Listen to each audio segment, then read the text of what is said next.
భార్యను సన్మానించి. అంటే నిజంగా చాలా కోపం వచ్చేస్తుందండి పురుషులకి ఈ విషయంలోన. దాన్ని సన్మానించాలి. దాని గురించి మీకు తెలుసా? భార్యని సన్మానించాలనేసరికి కోపం వస్తుందండి కొంతమందికి. సన్మానం ఎవరికి చేస్తారండి మామూలుగా లోకపరంగా?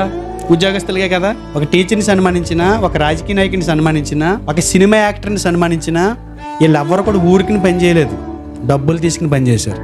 కానీ 20 సంవత్సరాలు అమ్మా నాన్న దగ్గర పెరిగి వివాహము అనే 4 అక్షరాలతో తల్లిగారి కుటుంబం పుట్టినింటిని వదిలేసి సడన్గా మన దగ్గరికి వచ్చేసి మరుసటి రోజు నుంచే చీరలో బొడ్లో తోపేసుకుని అంట్లు తోమేసి భర్తకు కావాల్సినటువంటి వంట చేసేసి కొత్తోళ్ళు అత్తామామలే వాళ్ళకి వంట చేసి పెట్టేసి పనిచేస్తున్నటువంటి ఆ స్త్రీని సన్మానించాలో వద్దా అని అడుగుతున్నా.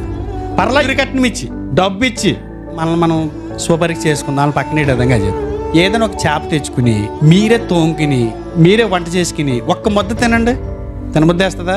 చేసేటప్పటికి ఆకలి చచ్చిపోద్ది. కంపు సిరాకు అసలు ముద్ద నోట్లోకి వెళ్దాం. మన స్వహస్తాలతో మనం వండుకుని 2 రోజులు తినలేం. సన్మానించాలనే ఆడబిడ్డ అక్కడే ఉంటుంది, ఇక్కడ ఉండకూడదని. ఆ ఆడబిడ్డ అన్న పదానికి ఆమె న్యాయం చేస్తుంది.